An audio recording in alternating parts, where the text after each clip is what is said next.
Hey, what up, everyone? Good morning. Coach Xavier here. Today's topic, what I want to touch on is problems, issues. Yes. So people either find a way to release it by talking about it, doing something, or you hold it in. Now, holding it in may not be as bad as you think, and let me explain why.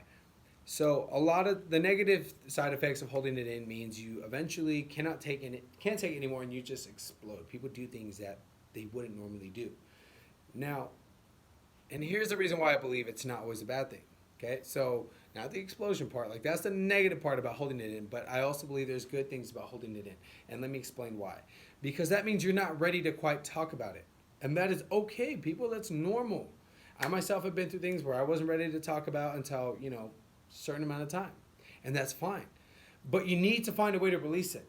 So for me, fitness is the reason why I'm drawn to it. Is the reason why I do what I do is because I'm drawn to fitness because it has helped me release things that I couldn't quite cope with. I wasn't ready to talk about.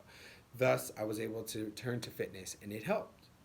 So you need to find somewhere where you can channel your anger, your frustration, sadness, whatever the case may be. You need to find a way to channel it, whether it's painting, running, drawing, doesn't matter.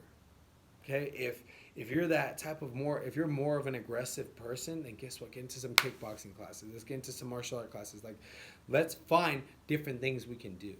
All right. So my thing, what I'm gonna tell you is fitness, because that's what I've done. I've done all types of fitness, and they all help. So it doesn't have to be weightlifting. Doesn't have to be running, cardio. It can be whatever it is that you want to do. But you just need to find a way positively, all right, positively channeling your feelings. And for those of us that really try to push someone to talk about it, be very careful. And this is the reason why I'm saying this, is because if that person's not ready to talk about it, they're not ready to face this issue, and you're forcing that person to bring it out, it means that person they are today is not ready to deal with those things. They still need some growing to do to be able to face it. So if you're forcing them to do that prematurely, you may help that person self-destruct. And I'm telling you guys this because you know as being people, you really want to be there. You really want to force them to get it out because you're saying holding it in is going to be bad.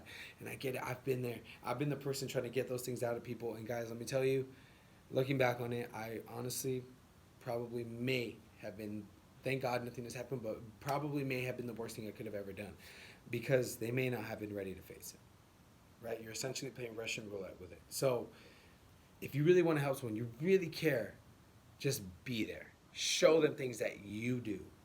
So if you're hitting the gym, right? If I know someone who's in a funk, I'm gonna tell them like, hey, just come to the gym with me. Let's release what you're feeling. Like, you may not want to talk about it, that's fine. But let me help you, give you an outlet where you can channel it. Right? And that's the best thing you can do. And then eventually over time, they'll be ready to talk. But let them do it when they are ready. Okay? So if you ever listen to music, listen to it. These rappers or artists are finding ways to channel everything they went through. If you ever just listen to it, some pretty fucked up shit is being said. But if you ever just listen to it, that's the way of releasing it. I guarantee if they would have been, asked 10 years ago to talk about it, probably wouldn't have happened. So that's what I'm saying. Give people some time. Be supportive. Be there. Listen. And just provide actionable steps for them to take to release, some of their stress. All right, everyone. I hope you got some value out of this video. If you did, please be sure to give a share to any friends, family, any loved ones out there, and hit that subscribe button, guys. I'm now back on the grind. I know it's been a while, but I'm going to start putting out some more content for you guys and really trying to help you push and get along that fitness journey. All right, everyone. Coach Xavier checking out. I'll see you all very soon. Take care.